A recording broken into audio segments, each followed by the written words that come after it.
membaca Indonesia Komunikasi. Langsung saja untuk membersihkan waktu. Tafsir Nusantara, konteks dan konsep. Seperti yang kita tahu bahwa tafsir Nusantara itu adalah tafsir yang berkembang di Nusantara, khusus yaitu di Indonesia. Itu dia mengintegrasikan nilai lokal, kemudian juga Islam dan konteks global, sejalan dengan pemikiran Al-Junaidi Azhar yang akan menghubungkan antara Islam dari konteks lokal dalam bentuk corak keislaman Indonesia. Kemudian tafsir Nusantara itu juga biasanya merespon isu-isu sosial seperti pluralisme, toleransi, dan juga keadilan menjadi tema sentral dalam tafsir Nusantara. Salah satu tafsir Nusantara yang populer yaitu Arya Wilamita, yaitu tafsir Al-Azhar. Yang penting dari tafsir Al-Azhar yaitu ia selesai tulisannya ini dalam penjara pada saat Orde Lama, dan juga tafsir ini memiliki latar belakang masyarakat dengan faktor, yaitu tercermin dari penafsirannya pada surat Al-Baqarah itu yang harusnya sapi betina itu di sana dia menuliskan lembu betina. Artinya itu menunjukkan bahasa Minang. Dan juga tafsir Al-Azhar ini mempunyai corak Adabul Ijtimai, yaitu memadukan aspek sastra, sosial, gambar naratif, komunikatif, dan reflektif.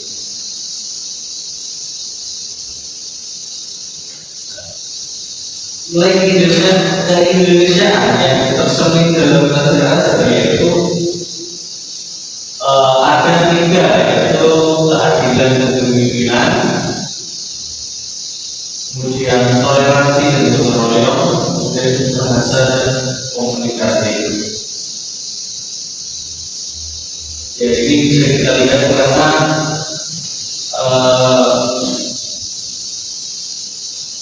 tafsir ini ditulis pada saat rapat pertama tadi, gitu. Selanjutnya dijelaskan oleh rekan saya dari bagian. Selanjutnya tokoh penafsiran kedua yakni Muhammad Rasulullah dengan tafsir Al-Misbah. Tafsir Al-Misbah ini menggunakan metode mandiri dan dikaitkan dengan cara adabi al-Bukhari, sehingga penafsirannya berorientasi pada relevansi sosial. Dan juga tafsirnya ini menggunakan pendekatan multidisipliner yang memanfaatkan ilmu linguistik, sejarah, serta perbandingan data untuk memperkuat penafsiran. Dan juga ada respon terhadap isu kontemporer. Yang pertama, pluralisme dan toleransi, yang mana menekankan sikap moderat serta menghargai perbedaan sebagai nilai dasar Al-Quran. Yang kedua, keadilan gender, merespon isu kesetaraan dengan pendekatan argumentatif namun tetap komunikatif dan adaptif. Yang ketiga, lingkungan dan modernitas, yang menjawab fenomena sosial modern termasuk isu lingkungan dengan nilai-nilai Universitas Al-Quran. Di sini ada perbandingan dari kedua tafsir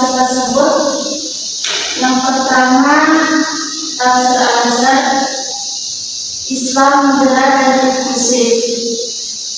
Dan tafsir Al-Misbah membunyikan Al-Quran tentang naratif reflektif. Tafsir Al-Misbah sistematis dan analitis.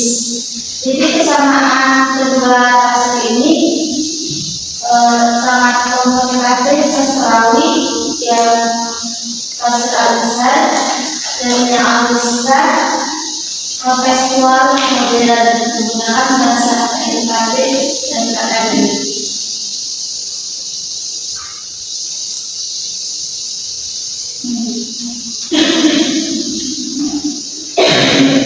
Selanjutnya tafsir sebagai cermin keindonesiaan.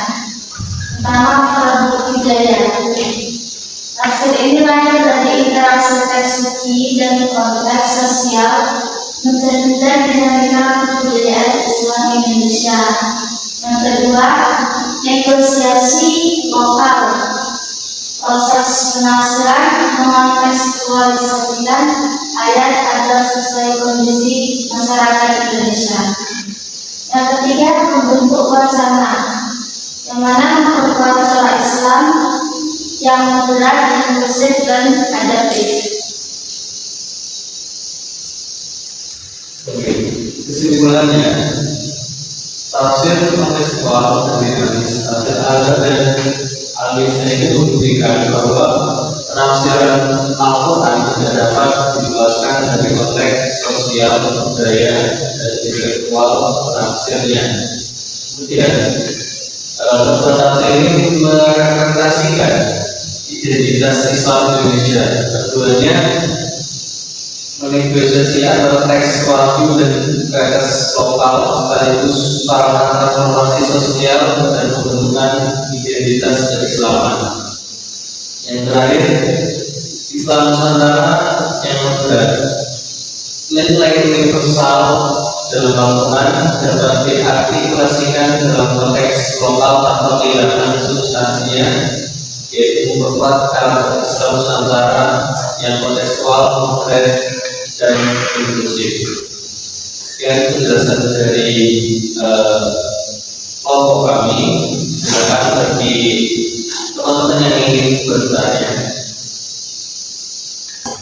Saya ingin bertanya, apa perbedaan mendasar dalam pendekatan metodologi antara tafsir Al-Azhar dengan tafsir Al-Misbah? Baik, izin menanggapinya, Mbak. Kalau tafsir Al-Azhar itu lebih cenderung naratif, reflektif, serta dipengaruhi oleh pengalaman historis kearifan lokal seperti budaya dan alam. Dan tafsir Al-Misbah sendiri lebih menampilkan pendekatan yang lebih sistematis, akademik, dan analitis dengan pendekatan penekanan kuat pada linguistik antar ayat serta penggunaan pendekatan sejarah, sains, dan lain-lain. Silakan, dan teman-teman yang ingin bertanya lagi. Apa ada yang menanggapi dari jawaban saya tadi?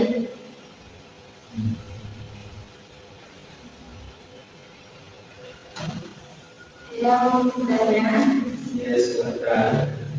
apa kontribusi utama dari kedua kitab tafsir tersebut terhadap identitas keislaman di Indonesia? Oke, izin menjawab. Kedua tafsir ini berkontribusi terhadap identitas. Kedua tafsir ini berkontribusi dalam bentuk wacana Islam Indonesia yang bersifat inklusif dan adaptif. Mereka ini membuktikan bahwa nilai universal Al-Quran dapat diartikan dalam konteks lokal Indonesiaan tanpa kehilangan substansinya, sekaligus menjadi instrumen untuk merespons tantangan sosial keagamaan kontemporer. Nah, kalau Al-Azhar itu yaitu konteksnya pada masa Orde Lama. Kalau Al-Misbah itu konteksnya pada kontemporer. Jadi mungkin dari penafsirannya itu, kalau Al-Azhar itu ya tentang masa-masa kolonial, tentang keadilan. Tapi kalau Al-Misbah itu dia konteksnya sudah mulai kontemporer, tentang lingkungan, tentang modernisasi, tentang moderasi beragama dan lain-lain.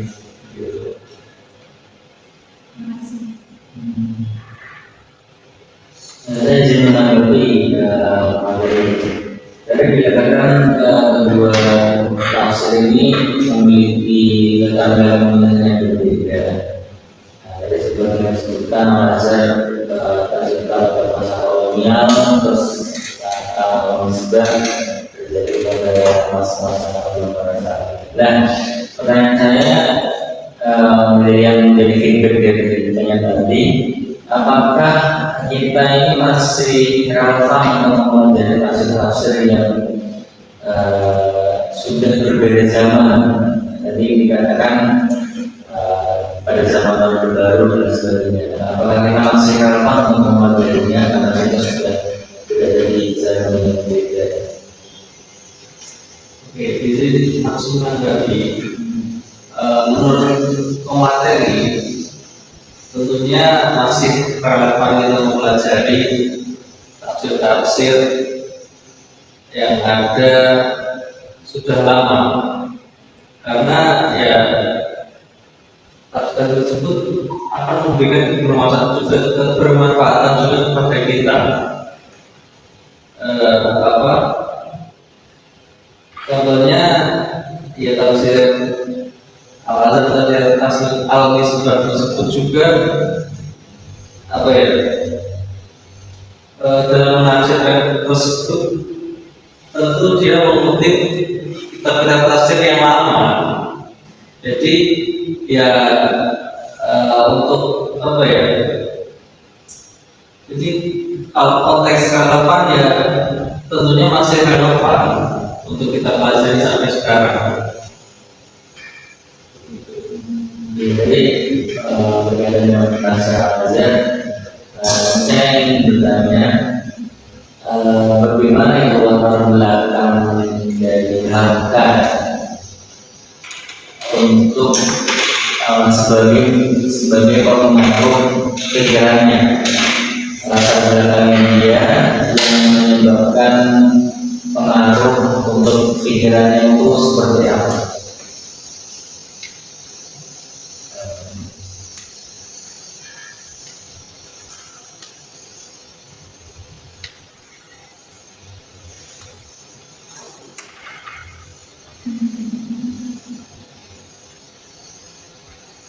Dari latar belakang ini kan beliau kan seorang sastrawan ya, bapak sastrawan, yang mana juga sebagai tokoh politik yang mewarnai karya-karyanya. Penulisannya ini kan dilakukan saat masa penanganan beliau di masa era Orde Lama yang memberikan dimensi refleksi spiritual dan kritis terhadap kekuasaan yang tidak adil pada saat itu. Jadi dapat menghasilkan corak adabi ijtimai dengan berbagai bahasa naratif serta komunikatif yang mencerminkan pergerakan kesastraan. Gitu.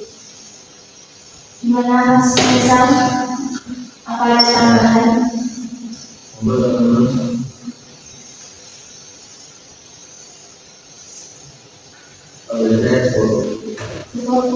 Gimana yang lainnya? Tidak ada lagi, kami akhiri presentasi kami. Wassalamualaikum warahmatullahi wabarakatuh. Waalaikumsalam warahmatullahi wabarakatuh.